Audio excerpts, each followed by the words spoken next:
اور جو یہ درمیان والا جگہ تھی، اس کے نیچے ایک سلٹ کہتے ہیں وہ آتی ہے، جس کی بنیاد پر وہاں پر پلر نہیں بن سکتے، فیزیبل نہیں ہے۔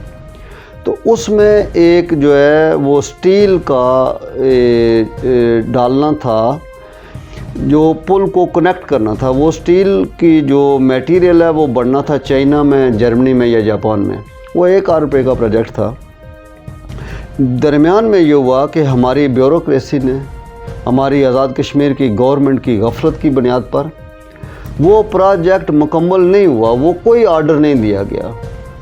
انہوں نے بالکل اس کے اندر کرپشن کی، بددیانتی کی، نالائکی کا مظاہرہ کیا، جس کی پھر یہ بات درست ہوئی کہ جو اس سے پہلے اور آج تک جو حکومتیں آئیں اور ان کے زیر سایہ چلنے والے جتنے لوگ تھے، انہوں نے اس پل کے نام پر بے بہا پیسے کمائے۔ 100% یہ بات درست ہے۔ نہ صرف یہ کہ پیسے کمائے، بلکہ وہ بدترین غفلت کا ارتکاب کرنے کا سابق وزیر اعظم راجہ فاروق حیدر خان 5 سال دور اقتدار مکمل کر کے آج گھر چلے گئے۔ احتساب کا نعرہ لگا کر صرف کاغذوں میں اور اخباروں کی زینت بناتے رہے۔ کیا وجہ بنی کہ آج تک وہ احتسابی کٹہرے میں نہ آ سکے؟ احتساب آزاد کشمیر کے اندر ہے ہی نہیں ہے۔ احتساب کے ادارے بذات خود قابل احتساب ہے۔ احتساب پک اینڈ چوز کی بنیاد پر پاکستان میں بھی ہوتا ہے، آزاد کشمیر میں تو احتساب نام کا نہ کوئی ادارہ ہے، اور نہ اس طرح سے فعال کبھی کام ہوا ہے، نہ لوگ آزاد کشمیر میں احتساب کے ادارے سے کسی بھی اعتبار سے مطمئن ہیں۔ ہم یہ سمجھتے ہیں کہ یہ فاروق حیدر صاحب کا دور ہو، چودھری مجید صاحب کا دور ہو، یا یہ عبدالقیوم نیازی صاحب کا دور ہو، یا جو آج دور ہے، لوگ ہماری حکومتوں کے رویوں سے قطعی مطمئن نہیں ہیں۔ ہم یہ سمجھتے ہیں کہ فاروق حیدر صاحب بھی، چودھری مجید صاحب بھی یہ کہتے رہے کہ یہ پل سمجھے کل بن جائے گی، یہ ابھی اس کا کام شروع ہوا ہے۔ ابھی عبدالقیوم نیازی صاحب نے کہا تھا کہ میں 6 مہینے میں بنا دوں گا۔ ابھی موجودہ جو وزیر اعظم ہے تنویر الیاس صاحب، انہوں نے کہا 15 دن میں اس پل کا کام شروع ہو گیا، جبکہ ایکچوئل صورتحال یہ ہے کہ 4 ارب کا یہ اب پروجیکٹ ہے۔ کسی جگہ سے اس سے پیسے منظور نہیں ہیں، کسی جگہ پر اس کا آرڈر نہیں دیا گیا ہے، اور حکمران دن دیہڑے لوگوں کے ساتھ جو ہے نا وہ نہ صرف کھلے عام جھوٹ بول رہے ہیں، بلکہ ایسی باتیں کریں جو زمین پر کہیں موجود نہیں ہیں۔ کیا وجہ سمجھتے ہیں آج تک ہم لوگ ہم عوام ان حکمرانوں کا گھیراؤ کیوں نہیں کر سکے، ان کا احتساب کیوں نہ کر سکے؟ اصل میں بات یہ ہے کہ جو ہماری جمہوریت کا ایک سسٹم ہے وہ کوئی مضبوط نہیں ہے، کسی بھی جگہ پر احتساب کا عمل نہیں ہے، کسی بھی جگہ پر جمہوری تسلسل نہیں ہے، لوگ قبیلوں برادریوں میں چھوٹے چھوٹے ذاتی مفادات میں بٹے ہوئے ہیں، اور یہ محسوس ہوتا ہے کہ ہمارے ملک اس طرح سے آزاد نہیں ہے، فیصلے کہیں اور ہوتے ہیں، حکومتیں کہیں اور بنتی ہیں۔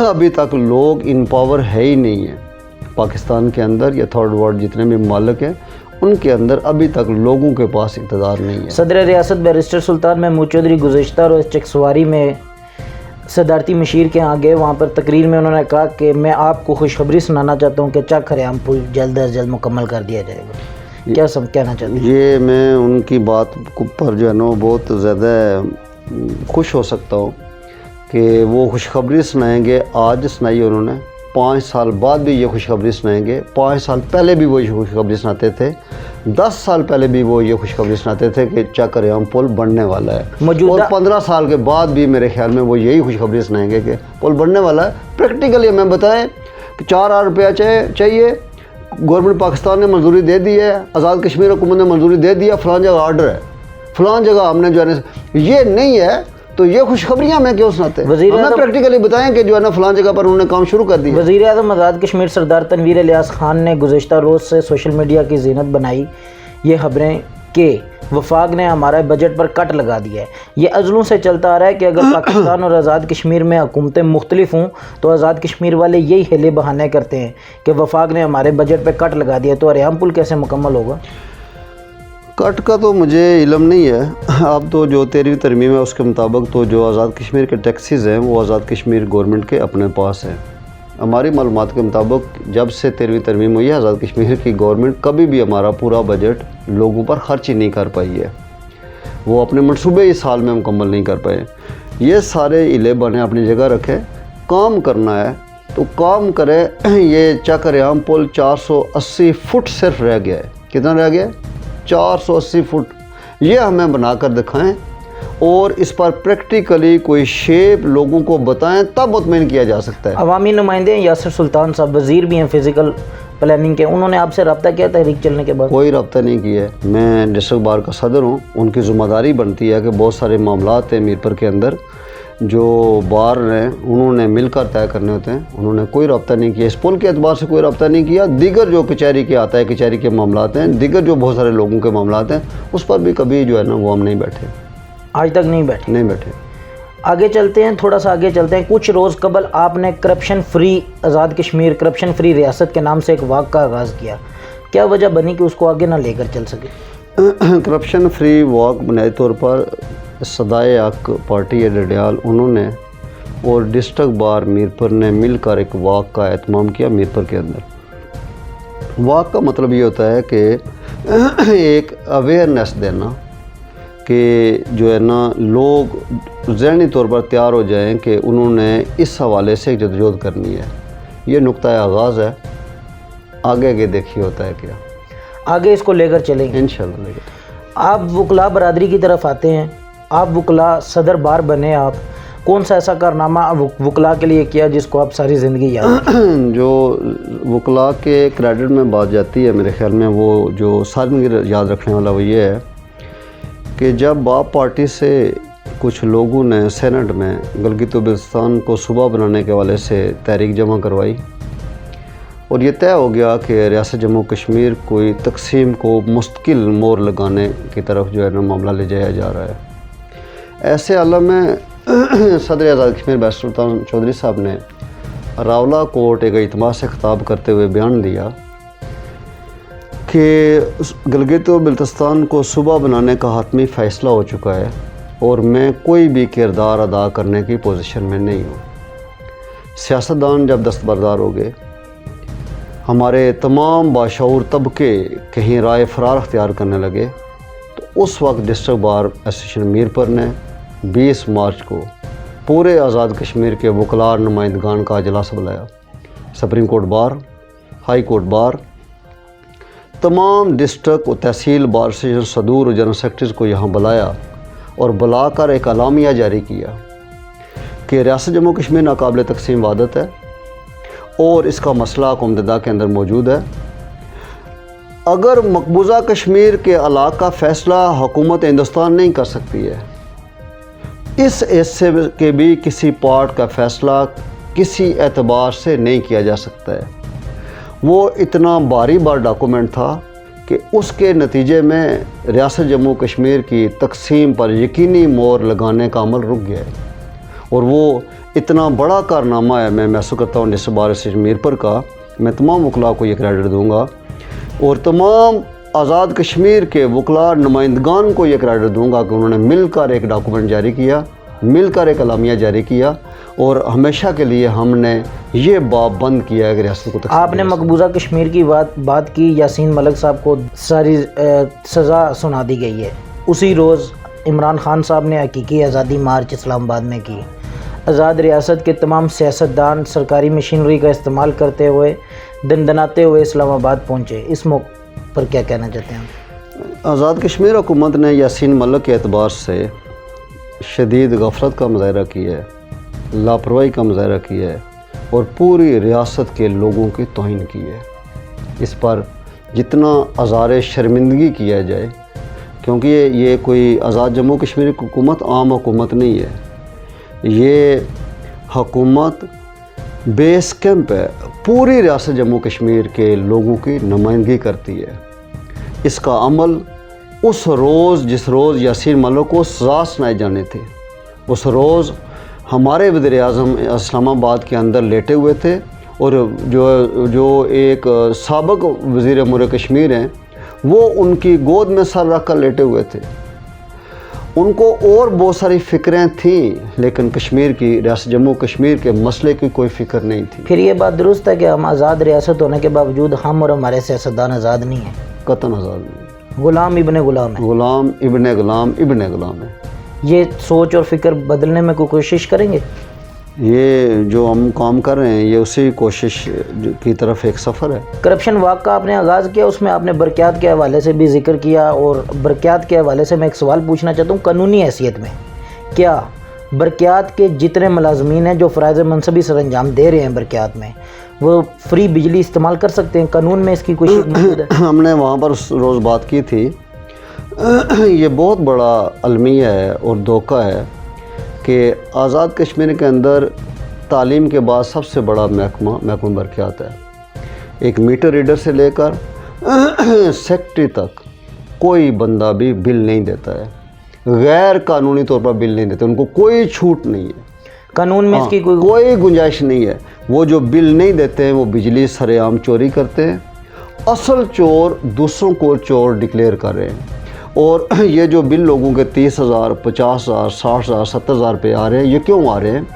کیونکہ یہ جو خسارہ پورا کرنا ہوتا ہے ہر مہینے بجلی کا، جو محکمہ برقیات کے لوگ بل نہ دے کر، ان کے گھروں میں 24 گھنٹے اے سی چلتے ہیں، سردیوں میں ہیٹر چلتے ہیں، بجلی کے راڈ چلتے ہیں، وہ جو خسارہ ہے وہ کہاں سے پورا کرتے ہیں؟ وہ پورا کرتے ہیں آپ پر بجلی ڈال کر، مجھ پر بجلی ڈال کر، اور لوگوں۔ میں یہ مطالبہ کرتا ہوں کہ محکمہ برقیات کے ہر شخص کا بل پبلک ہونا چاہیے، ہر مہینے وہ اپنا بل پبلک کریں۔ آپ کو بل دینے کے لیے ہیں تو آپ پوچھ سکیں کہ آپ کا بل کتنا ہے، ان کے میٹر پبلک ہونے چاہیے، ان کا بل پبلک ہونا چاہیے۔ یہ کوئی مذاق نہیں ہے کہ ایک محکمہ چوروں کا محکمہ بنا ہوا خود بل دے ہی نہ اور دوسروں سے بل لے، یہ نہیں ہونا چاہیے۔ پروگرام کے توسط سے وزیر اعظم آزاد کشمیر، وزیر برقیات جو کہ میرپور کے ہی ہیں چودھری ارشد صاحب، ان کو اور سیکٹری صاحبان کو محکمہ برقیات کے حوالے سے کوئی پیغام دینا چاہتے ہیں؟ پیغام یہی دینا چاہتے ہیں کہ اگر وہ چاہتے ہیں کہ محکمہ برقیات ٹھیک ہو تو انہیں خود پہلے اپنے بل دینے چاہیے۔ اگر وہ خود اپنے بل نہیں دے سکتے ہیں تو پھر وہ جو بات بھی کر رہے ہیں وہ جھوٹی بات ہے۔ چوری پر محکمہ قائم کر کے پورے محکمے کے ملازم جو ہے نا وہ حرام اس طرح کی روزی جو ہے نا اس کا عمل کر کے کیسے محکمے کو ٹھیک کیا جا سکتا ہے؟ رٹھوا ریام پل پہ تو آپ تحریک چلا رہے ہیں، میری دعائیں آپ کے ساتھ ہیں کہ اللہ تعالیٰ آپ کو اس مقصد میں کامیاب کرے۔ مزید بطور صدر بار آپ کون سا ایسا کام کرنا چاہتے ہیں کہ آپ کو آپ کے جانے کے بعد بھی لوگ یاد رکھیں؟ 3-4 کام ہیں، کچھ کام تو وکلاء سے متعلق ہے۔ میں وکلاء کالونی بنانے کی طرف جانا چاہتا ہوں، بلکہ اس طرف ہم نے کچھ پیش رفت کی ہے کہ وکلاء کے راشی مسئلے حل ہوں۔ دوسرا وکلاء چیمبرز کی بات ہے، کچھ وکلاء سے متعلقہ بات ہے۔ کچھ جو باتیں وہ ایک یہ ہے کہ جتنے بھی منافع بخش ادارے ہیں، بینک ہیں، اسٹیٹ لائف کے ادارے ہیں، یہ لاریب کمپنی ہے، یہ انڈسٹری ہیں، یہ سارے بائی لاز پابند ہیں سوشل رسپانسبلٹی کے تحت کہ منیمم 2% اپنے پیسوں میں سے یہ وہاں خرچ کریں گے جہاں پر کام کرتے ہیں۔ میں اس چیک عام کے بعد انشاءاللہ اس مسئلے کو ٹیک اپ کروں گا۔ آپ حیران رہ جائیں گے کہ ڈڈیال کے اندر ایک ڈہانے کی برانچ میں 1,20 کروڑ روپے ہے۔ اگر اس کا 2% ڈڈیال میں اس مخصوص ایریا میں خرچ ہو تو پھر انہیں کسی بجٹ کی ضرورت نہیں رہتی ہے۔ ہماری آپ کی یہ جو کھاڑک میں ایک بینک کی برانچ ہے، پاکستان کی اسی بینک کی 500 برانچوں سے زائد پیسہ اس ایک برانچ کے اندر ہے۔ اب کھاڑک چھوٹا سا علاقہ ہے۔ میرپور کے اندر، ڈڈیال کے اندر، چکسواری، اسلام گڑھ کے اندر ہمارے جتنے بینک کام کریں خربوں روپیہ ان کے پاس ہے۔ اگر وہ 2% روپیہ یہاں پر خرچ کریں تو ہم کہہ سکتے ہیں کہ ہم اس شہر کو کیا پورے آزاد کشمیر کو خوشحالی کی طرف، یہ پیسے راولا کوٹ میں خرچ ہونے چاہیے، پلندری میں خرچ ہونے چاہیے، مظفر آباد میں خرچ، بمبر میں خرچ ہونے چاہیے۔ اس کے حوالے سے میں ایک جاندار آواز جو ہے نا بنانا چاہتا ہوں تاکہ ہم مل کر جو ہے نا یہ پیسے ادھر جو ہے نا وہ خرچ کروا سکیں۔ لوگوں کا پیسہ ہے، ہر سال یہ بینکوں والے اور دیگر یہ رپورٹ پیش کرتے ہیں کہ انکلیمڈ پیسہ، یعنی کوئی اس کا والی وارث نہیں ہے، اور ہم کیا کر رہے ہیں، کراچی واپس جو مین آفس ہے وہاں پر پیسے واپس جو ہے نا وہ کر رہے ہیں۔ اس کو ہم رکھنا چاہتے ہیں۔ آپ کے لیے یہ بات شاید نہیں ہو کہ لاریب جو کمپنی ہے اس نے معاہدہ لکھ کر دیا ہوا ہے کہ ہم جو ہے نا وہ یہ اپنے ایریے کے اندر ایک کیڈر کالج بنائیں گے۔ کوئی کیڈر کالج نہیں ہے، وہ پابند ہیں اپنی اس جو ہے نا منافع بخش ادارے کے طور پر کہ وہاں پر اس طرح کا بڑا کام کریں۔ انہوں نے معاہدہ دیا ہوا ہے، ہر ایک کا معاہدہ ہے، لیکن کوئی پوچھنے والا نہیں ہے، کوئی ان سے پیسے لینے والا نہیں ہے۔ میری یہ خواہش ہوگی کہ ہم اس پر کام کریں۔ دوسرا جو میں کام کرنا چاہتا ہوں وہ یہ ہے کہ ایک ریاست جموں کشمیر کے اعتبار سے ایک کانفرنس اور ایک جوڈیشل کانفرنس کرانا چاہتا ہوں کہ جو ہمارے عدلیہ کے معاملات ہیں، انصاف کے معاملات ہیں، اس کو ہم جو ہے نا ایک سٹریم لائن میں لا سکیں اور لوگوں کو انصاف صرف ملے نہیں بلکہ ہوتا ہوا نظر بھی آئے۔ جسٹس ڈیلیڈ جسٹس ڈینائیڈ ہے۔ آزاد خطے میں جو ہے نا انصاف مہیا کیا جا سکتا ہے بشرطے کہ ججز اور حکومتیں دونوں جو ہے نا وہ نیک نیتوں کہ ہم نے ایسا کرنا ہے۔ یہ کوئی بڑا خطہ نہیں ہے، 84,494 مربع میل میں سے صرف یہ 4,000 مربع میل پر مشتمل علاقہ ہے، چھوٹا سا خطہ ہے، یہاں پر سو سکتا ہے۔ تو اس طرح کی چیزیں ہیں جو میرے پیش نظر ہیں، اور بھی چھوٹے چھوٹے بہت سارے معاملات ہیں، لیکن بڑے معاملات یہ ہیں کہ ہم ان کی طرف توجہ دیں۔ وکیل بننے کے بعد آپ صدر بار تو بن گئے، زندگی میں کبھی خواہش کریں گے کہ آپ بھی جج تعینات ہوں؟ جو جج تعینات ہونا، آپ کو سچی بات میں بتاؤں، کبھی یہ خواہش نہیں ہوئی، کبھی خواہش نہیں ہوئی۔ بلکہ میں عمرے پر گیا تو میری وائف میرے ساتھ تھیں، انہوں نے مجھ سے کہا جی کہ اس کے لیے دعا کریں۔ میں نے کہا نہیں، میں نے دنیا کی کسی چیز کے لیے کبھی کوئی اس طرح کی خواہش نہیں رکھی ہے۔ جو دنیا کی، میرے نزدیک دنیا کی کامیابی کوئی کامیابی نہیں ہے اور دنیا کی ناکامی کوئی ناکامی نہیں ہے۔ اصل کامیابی آخرت کی کامیابی اور اصل ناکامی آخرت کی ناکامی ہے۔ جج بھی ہمارے ساتھی لوگ ہیں، اللہ تعالیٰ جو ہے نا جو لوگ ہیں ان کی دنیا بھی ٹھیک کرے اور آخرت بھی ٹھیک کرے۔ میں سچ بتاؤں مجھے بہت ڈر لگتا ہے کہ یہ منصب ایسے نازک ہیں کہ انصاف اگر بندہ نہ کر سکے تو اس کی جو آخرت میں جواب دہی ہے وہ جواب دہی زیادہ مشکل ہے اس خواہش سے کہ بندہ جج بنے۔ میرے ساتھ موجود تھے صدر بار، ان کا یہی کہنا ہے کہ زندگی میں کبھی خواہش نہیں کروں گا کہ میں جج تعینات ہوں، میں ڈرتا ہوں۔ زندگی کی کامیابی کوئی کامیابی نہیں ہے، زندگی کی ناکامی کوئی ناکامی نہیں ہے۔ آخرت کے لیے سما پیدا کرنا چاہیے۔ اگر بطور جج انصاف نہ کر سکوں تو آخرت میں میرے لیے مشکلات ہو سکتی ہیں۔ اس کے ساتھ ساتھ یہ بھی کہنا ہے کہ وکلاء کے لیے رہائشی کالونیاں اور دیگر جتنے بھی منافع بخش ادارے ہیں ان کو 2% اپنے علاقے میں خرچ کرنے کے لیے پابند کرنے کے لیے تحریک چلاؤں گا۔ اسی کے ساتھ اپنے میزبان عاشر علی کو اجازت دیجیے۔ اللہ حافظ۔